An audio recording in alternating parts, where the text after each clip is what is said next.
Jake Morrison tapped his fingers on the armrest of the pilot's chair, watching the star field outside the Odyssey stretch and blur as the ship slipped into its short-range jump sequence. Beside him, Lisa Tran adjusted her headset and double-checked the navigation readouts. They were supposed to be testing a new calibration protocol near Proxima b. Nothing fancy. Just a routine check to make sure the jump drive didn't glitch during future deep space missions. Earth was still years away from proper interstellar travel, but small research vessels like the Odyssey were pushing the limits, one cautious hop at a time. The ship hummed softly as the jump completed. The stars snapped back into focus. Jake exhaled. "Looks clean," he said. "Let's see where we ended up." Lisa pulled up the external sensors. Her brow furrowed. "That's not Proxima." The view outside was wrong. Instead of the familiar red glow of Proxima Centauri, they floated in a region dense with artificial structures, orbital docks, sensor arrays, and sleek angular ships unlike anything human engineers had ever designed. One of those ships, long and dagger-shaped with violet running lights, was already turning toward them. Jake," Lisa said, voice low. "We might have overshot." Before Jake could reply, a sharp tone blared from the comms panel. A voice crackled through, deep, guttural, and clearly not human. It repeated a phrase 3 times, each time more forceful. Then, without warning, the Odyssey lurched sideways. A beam of pale blue energy wrapped around their hull like a giant hand. "We're being pulled in," Jake said, hands flying over the controls. "Thrusters aren't responding." Lisa checked the power grid. "They've locked us down completely. No comms out, no engine control. We're just drifting." The alien ship towed them smoothly through a maze of orbital platforms until they reached a massive ring-shaped station orbiting a planet swirled in stormy purples and grays. Docking clamps hissed as the Odyssey was secured inside a hangar lit by harsh white lights. Moments later, armored figures marched aboard.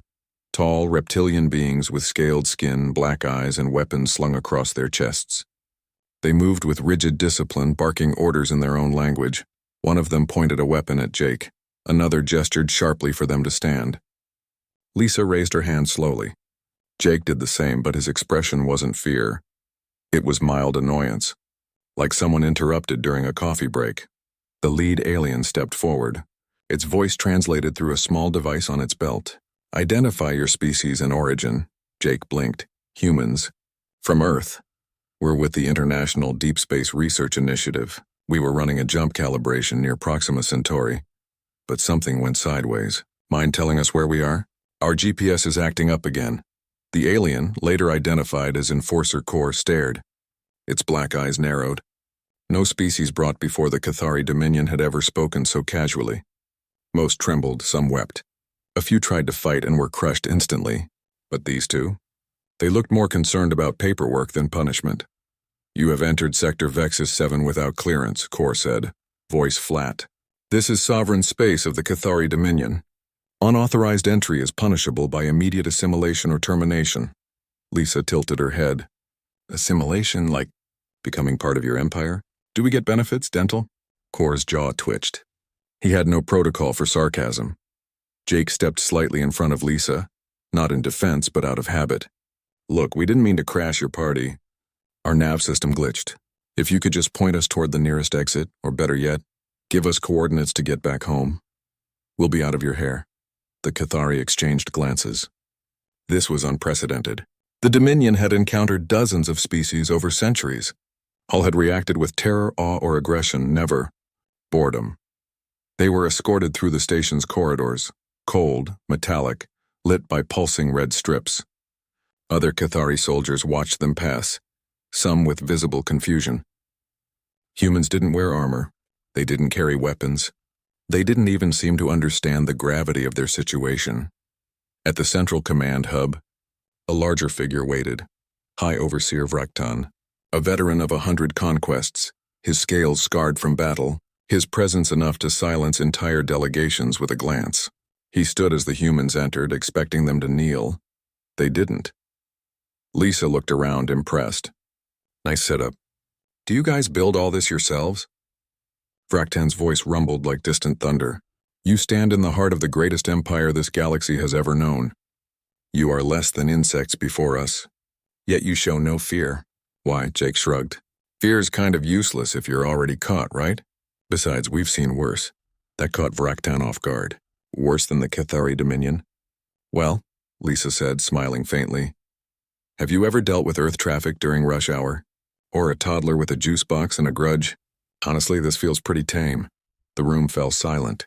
Even the Cathari guards seemed unsure whether to be offended or amused. Vraktan studied them carefully. Their bioscans showed they were biologically fragile. Soft skin, weak bones, no natural weapons. Their ship was laughably small, powered by primitive fusion tech. Yet their demeanor suggested they came from a species that had faced chaos and survived not through strength, but through stubborn calm. You will be held for evaluation, Vraktan finally said. Your vessel will be scanned. Your knowledge will be extracted. If you are found to be spies, you will be erased. Fair enough, Jake said. But if you could make the holding cell have Wi-Fi, that'd be great. Lisa gets cranky without internet. Lisa elbowed him lightly. I do not. Vraktan turned away, already signaling his aides. But as the humans were led out, he paused. He had conquered star systems. He had broken empires. But for the first time, he felt something unfamiliar. Doubt. Not about his power, but about whether these strange, soft-skinned creatures even recognized it. Back in their temporary cell, a sterile room with a bench and a single light, Lisa sat down and sighed. Well, that could have gone worse. Jake leaned against the wall. Think they'll let us go? Doubt it. But hey, we're the first humans to visit an alien empire. That's got to count for something. Outside, Cathari scientists began analyzing the Odyssey's data logs. They found no weapon schematics, no invasion plans. Just research notes, music files, and a folder labeled Meme Archive Do Not Open During Meetings. As the hours passed, word spread through the station. 2 primitives had entered the Dominion's core and hadn't flinched. Not once. And somewhere deep in the Imperial archives, a new file was created. Species designation, human. Threat level, unknown. Behavioral anomaly, extreme, the galaxy had rules. Empires rose and fell, fear kept order. But humans, by accident and attitude, had just broken the script. And no one, not even the mighty Cathari, knew what came next. The morning after their arrival, though morning meant little in the sterile, time-neutral halls of the Cathari station, Jake and Lisa were escorted by 4 armored guards through a series of echoing corridors. The walls were smooth, cold metal, lit by faint red strips that pulsed like a slow heartbeat. They passed other beings along the way, short furry creatures with too many eyes, tall insect-like figures in robes, and hulking brutes with thick hides and chains around their necks. All of them kept their heads down. None of them spoke. Jake and Lisa walked with their hands clasped behind their backs, not because they were told to, but because it felt polite. Lisa even gave a small wave to a wide-eyed alien child peeking from behind a crate. The child ducked away instantly. They were brought to a vast chamber with towering black pillars and a raised dais at the far end. This was the Imperial Tribunal, a place where species were judged, sentenced, or absorbed into the Dominion. Hundreds of Cathari officials sat in tiered rows, their black eyes fixed on the 2 humans as they entered. Silence hung thick in the air. High Overseer Vraktan stood at the center of the dais, flanked by 2 elite enforcers. He looked down at them like a hawk spotting a mouse. Step forward, his translator boomed. Jake and Lisa walked to the center of the room without hesitation. The floor beneath them was carved with ancient Cathari symbols of conquest. You stand before the judgment of the Dominion, Vraktan said. Your species is unknown. Your ship is primitive. Your presence here is a violation of galactic law. Explain yourselves. Lisa cleared her throat. First off, sorry about the mix-up. Our jump drive had a bug. Literally, we think a cosmic ray flipped a bit in the nav computer. We weren't trying to trespass. We just wanted to test if our coffee maker works in 0G. A few Cathari shifted in their seats. Coffee maker? Jake added. And second, if you could point us to the nearest exit, we'd really appreciate it. We've got a report due back on Earth in 3 days, and my boss gets cranky when I'm late. Vraktan's tail flicked once, a sign of rising irritation. You speak as if you are guests, not prisoners. Well, we didn't come here to fight, Lisa said. We came here by accident. And honestly, your station is kind of impressive. Do you recycle your air? Because it smells clean. The tribunal chamber remained silent. No one had ever complimented Cathari air filtration during a trial. An elder Cathari judge leaned forward. "What is the military strength of your world?" Jake thought for a moment. "We've got a few nukes left over from old wars, some drones that mostly deliver packages, and a lot of lawyers. Not much of a threat unless you mess with our internet or cancel a sports season." The judge blinked. "Lawyers?" "Yeah," Lisa said. "They're like warriors, but with paperwork. Very scary." A low murmur spread through the chamber. The Cathari measured power in fleets, firepower, and obedience. Humans measured it in coffee, lawyers, and sports. It made no sense. Vraktan stepped down from the dais and circled them slowly like a predator testing its prey. "You show no fear. Why?" Jake met his gaze. "We're scared, sure. But panicking won't get us home. And yelling won't fix the nav computer. So we figured, be polite, be clear, and hope you're reasonable." "Reasonable," Vraktan repeated, as if tasting a foreign word. Back in their holding area, a slightly larger room this time, with 2 cots and a small table, Lisa flopped onto one of the beds. "Think we impressed them?" "Either that or they're deciding how to turn us into space dust," Jake said, sitting across from her. He tapped the table. "Hey, is this thing bolted down?" Before Lisa could answer, the door hissed open. A young Cathari technician entered, carrying a tray with 2 steaming mugs. He set them down carefully. "Coffee," he said in halting English.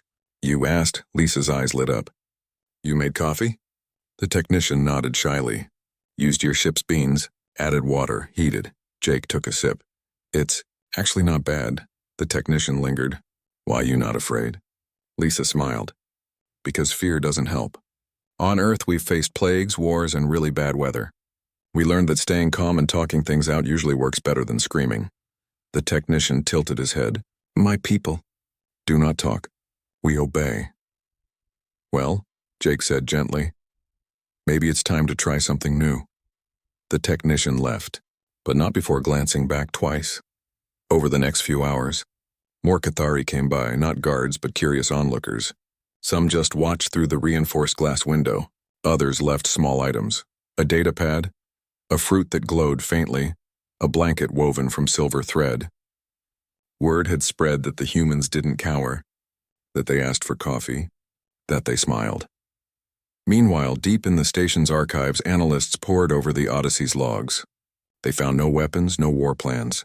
Instead, they found videos of people dancing in the rain, arguing on news shows, helping strangers after disasters. One clip showed a man giving his coat to a homeless person in snow. The Cathari archivist paused it, confused. Why give warmth to another when you need it yourself? No one had an answer. By the end of the day, Vraktan received a report from his intelligence division. The humans appear non-hostile. Their culture values individual choice, humor, and cooperation over force. They have never been conquered, though they have conquered themselves many times, then rebuilt. Vraktan stared at the screen showing Jake laughing while trying to explain baseball to a guard. They rebuild after destroying themselves? Yes, Overseer, repeatedly, and each time, they add more art, more music, more stories. That night, the humans were moved to better quarters, still guarded. But with a window overlooking the planet below, purple storms swirled across its surface like ink in water. Lisa leaned against the glass. "You think they'll let us go?" Jake sat on the edge of his cot. "Maybe. Or maybe we're stuck here forever." "Either way," she said, "we didn't flinch." "No," he agreed. "We didn't." Outside in the corridors of power, something had shifted. The Cathari had always believed strength came from control. But these humans, soft, fragile, unarmed, carried a different kind of strength. One that didn't need armor or orders. One that simply stood. And for the first time in centuries, the Dominion felt uncertain. Not because of a weapon, but because of a question. What do you do with a species that refuses to play by the rules of fear? Jake and Lisa settled into a strange routine inside their new quarters on Vexus Prime. The room was clean, quiet and surprisingly comfortable. Soft lighting, a small food dispenser that somehow learned to make decent toast, and even a shelf with a few data slates loaded with Cathari history. They weren't prisoners in the usual sense, but they weren't free either. Guards still stood outside the door, though they no longer held weapons pointed at the humans. Some even nodded when Jake said good morning. Lisa spent her days talking to anyone who would listen. She explained Earth holidays, how pizza worked, why people cried at movies and what democracy actually meant. Messy, loud, and full of arguments, but built on the idea that no one should rule forever. She drew pictures on a slate to show how humans voted, how they protested, how they sometimes changed their minds. The Cathari technicians assigned to monitor her began asking questions. Quiet ones at first. Then more. Jake, meanwhile, found himself teaching a young Cathari named Trell how to play rock, paper, scissors. Trell was barely out of training, his scales still a light green instead of the deep violet of seasoned enforcers. He watched Jake's hands with wide eyes. So, rock beats scissors? Trell asked. Yep, Jake said. Scissors cut paper. Paper covers rock. It's a loop. No one wins forever. Trell tried it. He lost 3 times in a row. Instead of getting angry, he laughed. A soft hissing sound that surprised even him. This is fun, word of the game spread. Soon other young Cathari were playing it in the mess halls and maintenance tunnels. Officers frowned but didn't stop it. After all, it wasn't rebellion. It was just a game. But games, Jake knew, could plant seeds. One afternoon, a small group of non-Cathari workers, beings from conquered worlds, were cleaning the corridor outside the humans' room. One of them, a slender creature with feathered arms, paused and whispered through the door vent.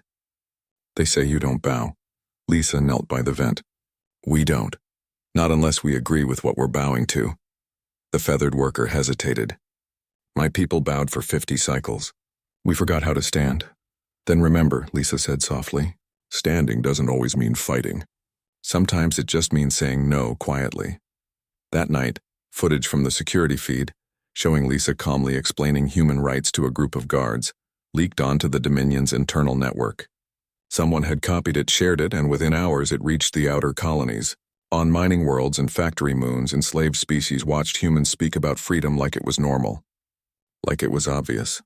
Back in their room, Jake and Lisa had no idea.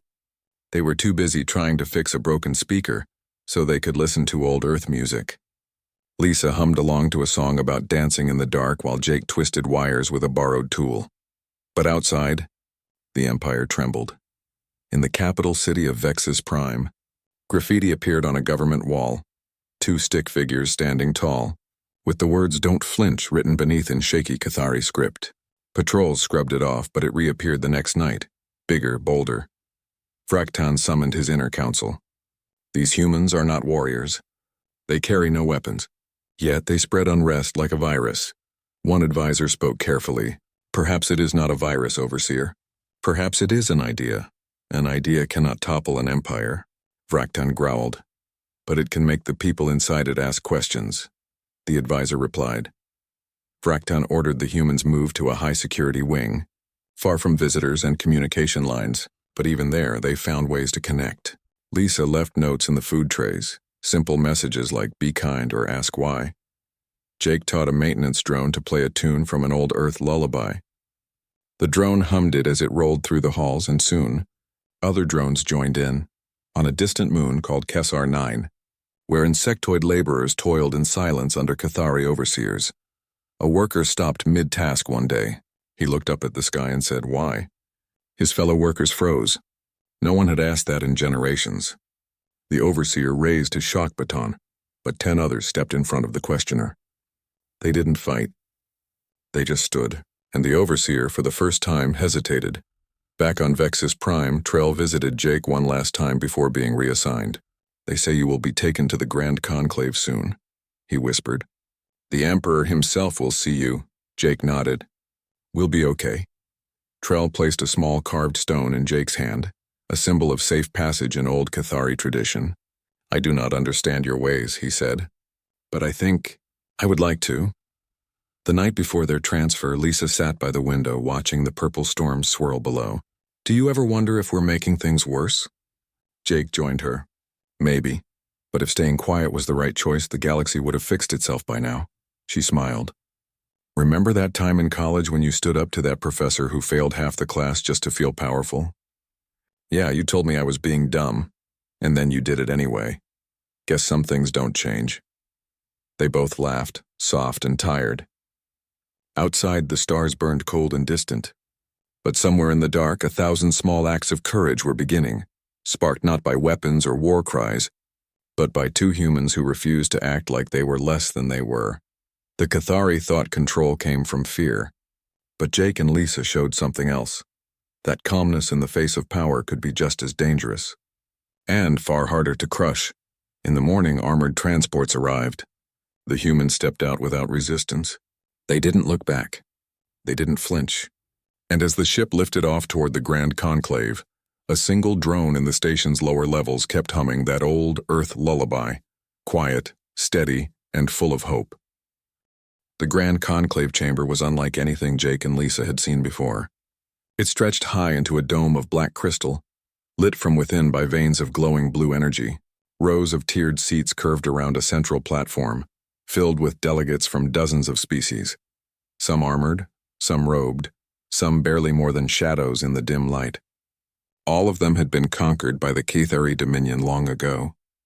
All of them came here once every cycle to kneel before the Emperor and swear loyalty once more. At the far end of the chamber, seated on a throne of fused star metal, was the Cathari Emperor himself. Older than Vraktan, his scales faded to silver, his eyes sharp with centuries of rule. He did not speak. He did not need to. His presence alone made the air feel heavy. Jake and Lisa were led to the center platform by silent guards. They wore simple gray uniforms now, given to them that morning. No restraints, no chains.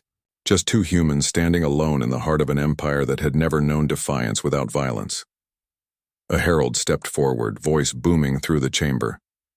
Present the primitives of Earth for ritual submission. This was the moment. Every other species had bowed, touched their foreheads to the floor, or offered a token of surrender. It was not a request. It was law. The Emperor watched, waiting. Lisa took a slow breath. Then she stepped forward, not in fear, not in anger, but with the calm of someone about to speak at a town meeting. "Your Majesty," she began, her voice clear and steady. "We come from a small world you've never heard of. We didn't come here to challenge you. We came here by accident. But since we're here, I want to say something." A murmur rippled through the crowd. No one spoke during the ritual. "No one," Lisa continued. "On Earth, we believe no one is born to kneel. Not to kings, not to empires, not even to fear. We've made terrible mistakes, hurt each other, broken our world, fought for stupid reasons. But we keep trying to do better. Because we believe every person has worth, even if they're small, even if they're strange, even if they come from a ship that got lost." She paused, then looked directly at the Emperor. "We don't have armies like yours. We don't have your power. But we have something else, the choice to stand. And today we choose to stand, not to insult you, but to show respect for who we are." Then, to the shock of every being in the room, she offered her hand. "If you ever want to talk instead of conquer, we're ready." Silence, not the usual obedient silence. This was a silence full of tension, surprise, and something new. Hope. The Emperor did not move. His eyes narrowed. His claws tapped once on the arm of his throne. Then he spoke, his voice low but carrying through the entire chamber. "You offer a handshake to an emperor?" "Yes," Lisa said. "It's how we say hello on Earth, no weapons, no tricks. Just two people meeting as equals." Jake stood beside her, quiet but present. He didn't speak. He didn't need to. His stance said everything. From the delegate rows, a figure rose slowly. It was a tall, four-armed being from the Mixari Collective, a species that had been stripped of its fleet and forced into silence for over a century. The Mixari delegate looked at the humans, then at the Emperor, and did not bow. Instead, it placed its hands together in the old Mixari sign of witness. Another delegate stood. Then another. Not all of them, but enough. Vraktan, watching from the side, felt his stomach tighten. This was not rebellion with weapons. This was rebellion with dignity, and that was far more dangerous. The Emperor finally rose. He did not take Lisa's hand, but he did not order her punished either. "You are either the bravest fools I have ever seen, or the first truth-tellers in this hall in 500 cycles." He turned to his herald. "End the ritual." Gasps filled the chamber. The ritual had never been ended early. Never. As guards moved to escort Jake and Lisa away, something unexpected happened. A young delegate from the Zenthari Concord, a peaceful species known for its scholars, broke rank and approached them. In a voice trembling with emotion, it said, "Will you teach us more about your world?" Lisa nodded. "If they let us." Back in their new quarters, This time in a wing reserved for honored guests, not prisoners. Jake sank into a chair. That went better than expected. Lisa sat beside him, exhausted but smiling. I thought he was going to vaporize me. Me too. But you were amazing. Outside, the Empire began to crack. Within hours, news of the conclave spread like wildfire. On 3 colony worlds, workers refused to report for duty. On a Cathari training moon, cadets questioned why they were taught only to obey. In the capital, a group of junior officers gathered in secret to discuss Earth's history. Not as a threat, but as a mirror. Raktan met with the Emperor that night in private. They are unraveling us with kindness, he said. The Emperor stared out at the storm-racked planet below. Perhaps we needed unraveling. The next morning, a formal request arrived at Earth's Deep Space Monitoring Station, a message encoded in human languages, polite and precise. It asked for clarification on human customs, interstellar law, and oddly, the recipe for something called chocolate chip cookies. It was signed by the office of the Cathari Emperor. Back on Vexus Prime, Jake and Lisa were given access to a small garden, a rare luxury in the metal heart of the Empire. There they met Trell again. He wore no armor now, just a simple tunic. I quit the Enforcers, he said quietly. I want to learn about your world. Lisa handed him a data slate loaded with Earth stories. Start with the ones about people helping each other, she said. As the sun rose over the purple clouds, the 2 humans sat in silence, watching alien birds dart between the towers. They knew they weren't safe yet. The Dominion was still powerful, but something had shifted. The idea that you could stand without fighting, speak without shouting, and still be heard. That idea was now loose in the galaxy, and no army, no throne, no ancient law could put it back in its box. The message reached Earth on a quiet Tuesday morning. It came through the deep space relay near Mars, clean and clear, wrapped in standard diplomatic encryption. At first, the operators thought it was a drill. Then they saw the sender, the Cathari Dominion. No human had ever heard of them. No human was supposed to. The message was polite. It asked for confirmation of Earth's location, requested a cultural exchange, and, oddly, asked if humans really use something called Wi-Fi to share thoughts instantly across cities. It ended with a simple line, "We would like to talk." Down in Houston, Mission Control buzzed with confusion. Up in orbit, the International Deep Space Council scrambled to respond. No one knew what to say. They had no fleet, no alien contact protocols beyond old movies and theory. But they had 2 missing researchers, Jake Morrison and Lisa Tran, last seen testing a jump drive near Proxima Centauri. Their ship, the Odyssey, had vanished 3 weeks ago. Then another message came. This one included video. It showed Jake and Lisa sitting in a sunlit room with high windows and strange plants. They looked tired but healthy. Jake waved. "Hey, Earth, sorry we're late." Got a little turned around. Lisa smiled. "We're okay, really, and things are changing out here." They explained what happened in simple terms: wrong jump, alien empire, no harm done. They didn't mention the fear, the uncertainty, the moments they thought they'd never see home again. They just said they'd been talking, and that maybe, just maybe, the galaxy wasn't as scary as everyone thought. The video ended with Lisa holding up a small carved stone. "This is from a friend. His name is Trell. He says hello." On Earth, people watched the clip over and over. News channels played it on loop. School children drew pictures of humans standing tall beside tall, scaly aliens. In bars and cafes, strangers asked each other, "What would you say to an alien?" For the first time in history, humanity wasn't preparing for war with the stars. It was preparing for a conversation. Back on Vexus Prime, Jake and Lisa were no longer guests. They were symbols. Delegates from other galactic powers began arriving, not to spy but to meet them. The Zenthari Conquered sent scholars who wanted to study Earth's music and law. The Myral Collective, known for its vast libraries, asked for copies of human stories, especially the ones about forgiveness. Even former enemies of the Cathari sent quiet messages, asking if the humans could help start a new kind of peace. The Cathari Empire didn't fall. It changed. Slowly, quietly. Work camps were reviewed. Old laws were questioned. Young Cathari started schools where they learned not just tactics but poetry. Vuraktan, once a hardline enforcer, now sat on a new council that included voices from a dozen species. including humans. Jake and Lisa stayed just long enough to help draft the first Human Dominion Cultural Accord. It wasn't a treaty of war or trade. It was a promise to listen, to share, to not assume the worst. Then came the day they left. Their old ship, the Odyssey, had been repaired, upgraded with Cathari tech that wouldn't break Earth's laws, just help them get home safely. At the docking bay, dozens gathered to see them off. Trell was there, now wearing the robes of a cultural liaison. He handed Lisa a small box. "For your coffee," he said. Inside were beans from a Cathari moon, roasted in the old way.